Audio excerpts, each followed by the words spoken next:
Këtë nuk e kuptoj.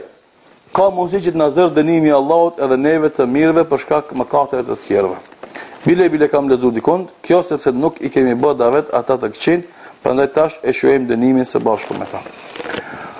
Pro, në mënyrë figurative e kanë përmend hoxhallarët pleq këtë çështje që e ketë paqartë kështu. Kanë thonë çdo dere lidhet për kamën e vet. Atëherë pse unë të jap llogari e dënohen për shkak të gjunave të tij. Kurse si njëri jep llogari për veprat e tija. Një hoxh tjetër ka thonë është e vërtetë se çdo dele lidhet për kamën e vet. Mirë, nëse e lën të rinë vjerën gjatë kohë, erën e keqe e ndin e gjithë më hava.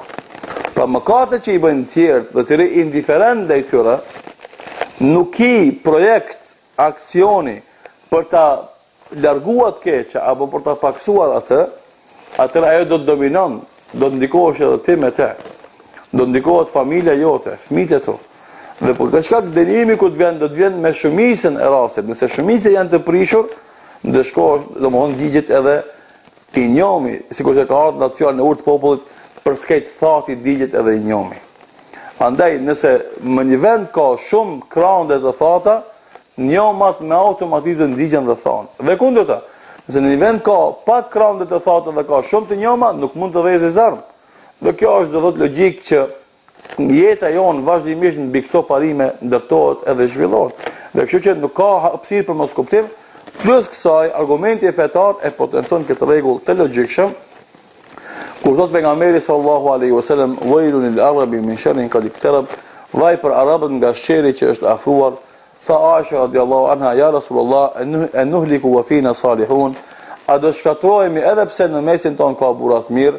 Tha Muhamedi sallallahu alaihi wasallam, "Nam idha kathura al-khabath", pra po nëse shtohet e keqja.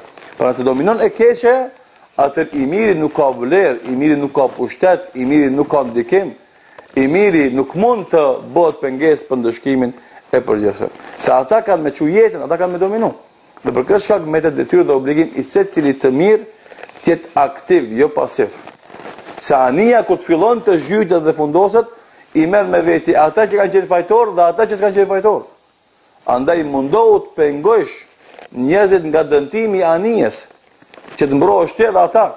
Nëse ti lejon dikush ta shpon anijen, edhe ajo fundoset, do të merr edhe ty me veti. Pra të mos lejo dikush të bën vrima në anije, por reago dhe interveno për të shpëtuar ti dhe për shpëtuar ata.